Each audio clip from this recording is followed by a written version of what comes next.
Hello again, welcome back. So today I am doing a tag video. I haven't done one of those in a while, but today I am doing the coffee book tag, which was created by Ben over at Bangady Bangz, and I was tagged by Lucy and Veronica over at the Bookish Best Friends. I will leave links to both of them down below. And today I am not drinking coffee, which typically I would be. I do love me some coffee. But it is 100 degrees outside, and my air conditioning does not want to work upstairs where I am filming because all of the heat from downstairs is rising, so I have iced tea because it's too hot for coffee today. So with that, let's get started. First one is Black. Name a series that is hard to get into but has hardcore fans. For this, I am going with the 50 Shades of Grey series because this book is awful. I really hate this book. Like, it's not well written. There's a lot of issues with this book, and if you've been on the internet for any length of time, I am sure you have seen all of the problems that are associated with this book, and not a fan. I mean, I read this for a communications and gender class, and I read this to sort of evaluate the traditional gender roles that are in this. They're kind of taken to an extreme, and I'm not a fan of that. So, but a lot of people really love this series, and it's not for me. Number 2, Peppermint Mocha. Name a book that gets more popular during the winter or festive season. For this one, every tag I've seen, everybody picks Harry Potter. And I don't understand why. It's never been a particularly winter book for me. So I don't fully understand why this is a winter book. So I'm picking a different one, even though I know that this one gets more popular during the winter season, but everybody picks it. So instead, I am choosing Let It Snow by John Green, Maureen Johnson, and Lauren Miracle. I actually have no idea what her last name is or how to pronounce it, but it looks like Miracle, so I'm gonna go with it. But this is a book I only ever really see during winter, so I'm gonna pick this one. Number 3 is Hot Chocolate. What is your favorite children's book? And I think this should be a pretty good indication. I do love The Giving Tree a lot. And as you can see, my copy is, I'm gonna go with Well Loved. But yeah, so this is probably my favorite children's book, but because there is no limit on how many books you can choose, I have multiple because I have a few favorite children's books. One of my other favorites is actually one I got for graduation when I graduated high school, and that is Oh, the Places You'll Go by Dr. Seuss. And if you haven't read this recently, you should. Even as an adult, this book is fantastic. And the last one for the children's books, I am a big Calvin and Hobbes fan.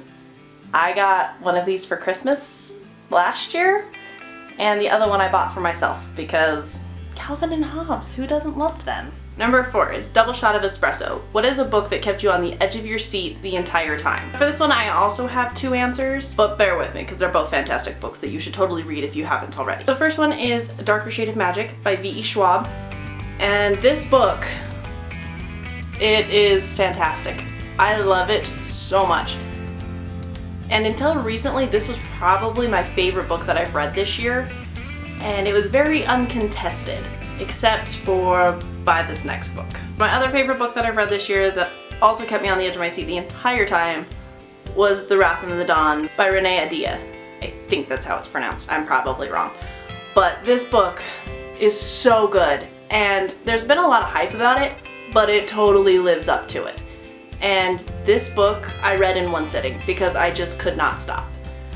And I love it a lot. These 2 books are the contenders for my favorite books so far this year because they are both fabulous and I love them both so much. So if you haven't read either of these, do yourself a favor and go read them, like, right now. Number 5, Starbucks. Name a book that you see everywhere. Even though it's been out since 2012, I believe, I still see The Fault in Our Stars everywhere. And I mean, I saw it before the movie came out everywhere too, but then after the movie came out, it's still around because the movie's out. But this book is so good, and I loved it. It took me on a very emotional journey. If you don't know, it's about 2 kids with cancer, and there's a lot of feels. Number 6 is That Hipster Coffee Shop. Give a book by an indie author a shout out. And I don't really know that many indie authors, to be honest. Most of the things I read are pretty mainstream. But there is a book I heard about recently that I actually just pre-ordered. This is a debut author, and he actually does have a booktube channel as well. It's Jeffree Storm.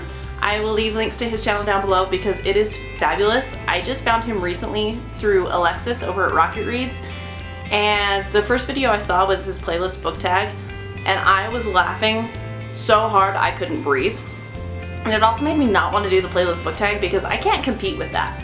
So you should all go check him out regardless, but his book is up for pre-order. He is self-publishing it. So I will leave a link to his website down below, but it sounds really good and he's put a lot of hard work into it. And from what I understand, he's done all of the artwork on it too. Like, he's designed the cover and just everything. So definitely go check it out at the very least. Number 7, oops, I accidentally got decaf. Name a book that you were expecting more from. First off, my problem with this one is nobody accidentally gets decaf. Like, so that's my problem with that. There's a book that I read recently that was getting a lot of hype and I was really excited about because it sounded really good, and it sort of fell flat for me. And that is An Ember in the Ashes by Sabat Zahir. It's still a really good story and I enjoyed it. I had some issues with it. The world wasn't very well built for me. Like, I had a hard time, like, the way that the world is constructed made sense. Like, how the social castes are set up, like, that made sense and I understood that.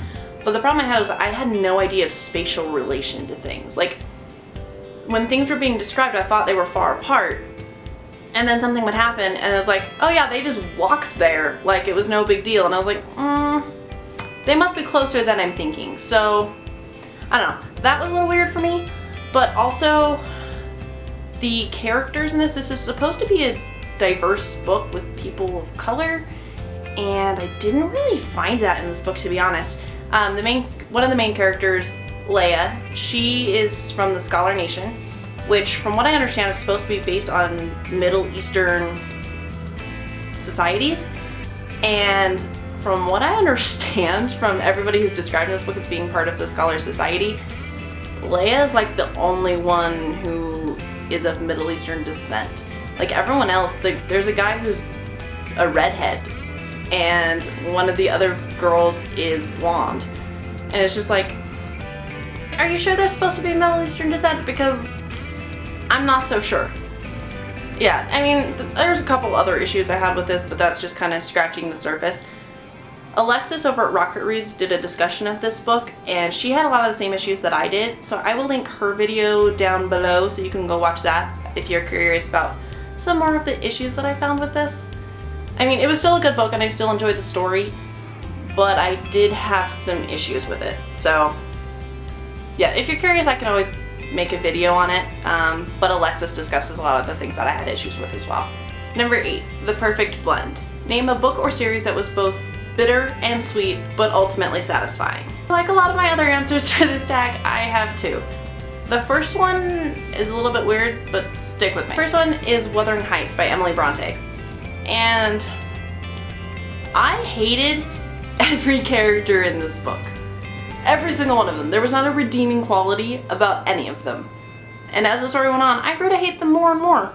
But I couldn't put it down because I wanted to know if they got what was coming to them. And so I loved the story and I loved following all of these characters, but I hated everybody. So yeah. But I actually liked this book a lot more than I would have expected, because usually if I can't like at least one of the characters, I usually hate the book. But this one was a little bit different. Hated every character, still loved it.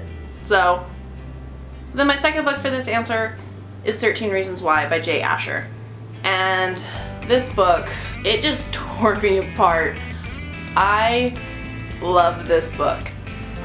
It's about a girl who commits suicide and she leaves these tapes of her story behind, and it's kind of all of the reasons why she decided to do what she did. And I know that some people have some issues with this book because they feel like it kind of glorifies suicide. I mean, take that as you will, but for me it was more of an insight into a girl who has a very troubled life at school and at home, and she just doesn't feel like she fits in or that she belongs. And so you're sort of getting flashbacks to that through these tapes. The story is told from the perspective of Clay, and he's one who receives these tapes, and so he is trying to figure out why she decided to kill herself. And it's rough. It's a little bit rough to read, especially if you are very sensitive to those kind of topics. So if you're sensitive at all to that stuff, I would definitely check into it before you actually read it. But so good, and it's so sad, but it was such a good book and it was so well written, and I really like this one as well. So that is all I have for the coffee book tag today. If you have read any of these books, let me know in the comments down below what you thought of those books, or if you would have chosen different ones. Let me know, let's have a discussion. And I can't think of anybody to tag. I feel like everyone's already done this tag, so I don't know. But you know what? If you want to do this tag, I hereby tag you. You are officially tagged. You have no excuse not to do it. So go forth and film videos. I'll see you next time. Bye.